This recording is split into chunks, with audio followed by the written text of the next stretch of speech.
Sa episode na to, gagawa tayo ng masarap na arroz caldo.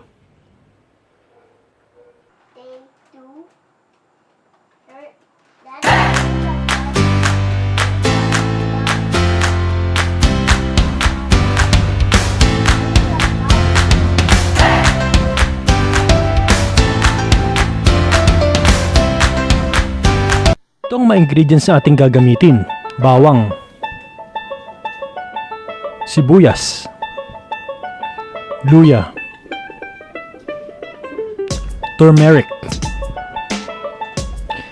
spring onion, ground black pepper, patis, chicken, pero ikakat natin siya into cubes kagaya nito, malagkit o glutinous rice. Simulan natin sa pagprito ng ating garlic. Ito yung pang-garnish natin sa ating arroz caldo later.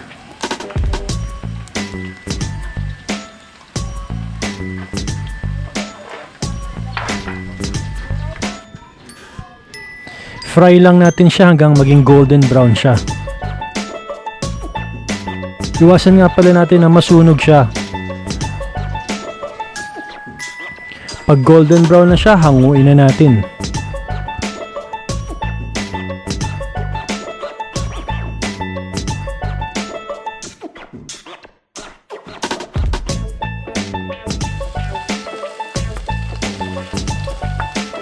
Simulan na natin ang pagluluto ng ating arroz caldo. From the same pan, unahin natin yung bawang.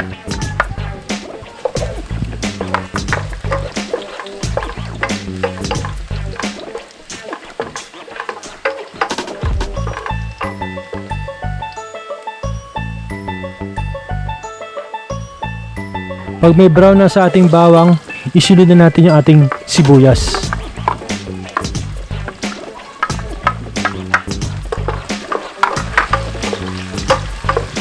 Mix lang natin siya.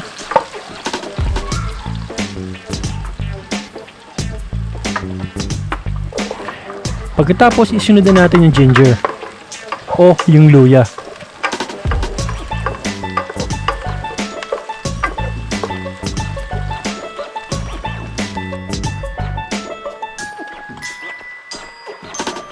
Then, isunod na natin yung chicken.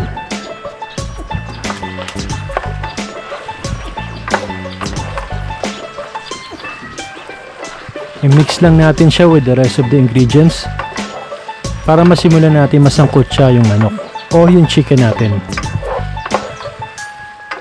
Hintayin natin na lumabas yung juice ng chicken. Sunod, ilagay na natin yung fish sauce. Isa ito sa magpapalasa sa ating arroz caldo. Hindi tayo gagamit dito ng chicken cubes. Ang gagamit natin dito yung pure na essence ng chicken.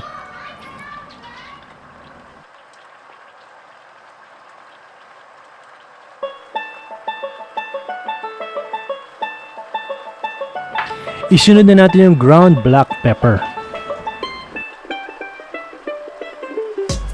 Medyo lumabas na yung juice ng ating chicken, ilagay na natin yung glutinous rice o yung malagkit.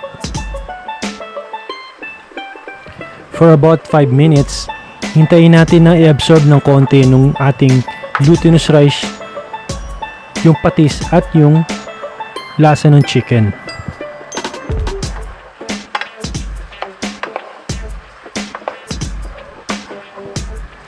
Tapos i-mix lang natin siya with the rest of the ingredients. Hintayin natin na medyo ma-absorb nung malagkit o nung glutinous rice yung lasa ng chicken at yung patis na nilagay natin.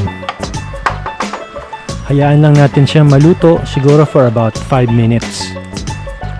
Then after that, ilagay na natin yung tubig. At hayaan natin maluto yung chicken pati yung glutinous rice.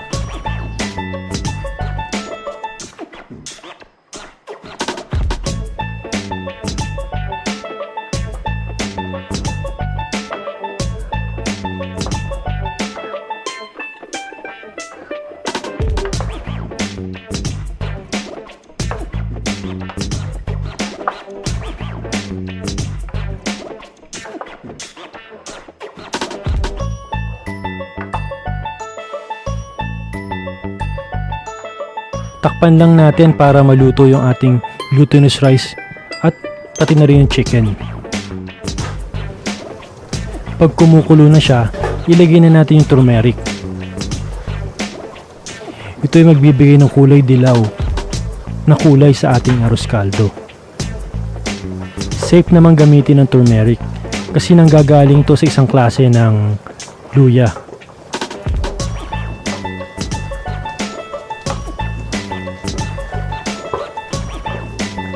At mabibili nyo to sa mga spice section ng mga supermarket.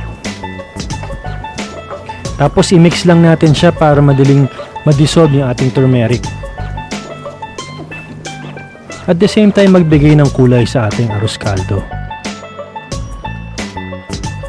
Pag lumaki na or pumutok na yung ating glutinous rice, dagdagan natin ng tubig. Mabilis kasi mag-absorb ng tubig ang glutinous rice. Kaya kailangan natin ng maraming tubig.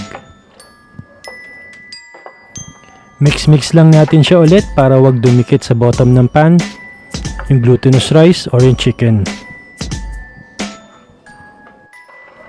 Cover lang natin siya tapos simmer natin siya for the next 10 minutes. Tingnan natin yung ating arroz caldo kung mag-a-adjust pa ba tayo, kung maalat ba o kulang sa alat. Pag pumutok na yung ating glutinous rice o nabiyak na siya sa gitna, luto na yung ating arroz caldo. Lang natin to ng mga 2 minutes and ready to serve na yung ating arroz caldo.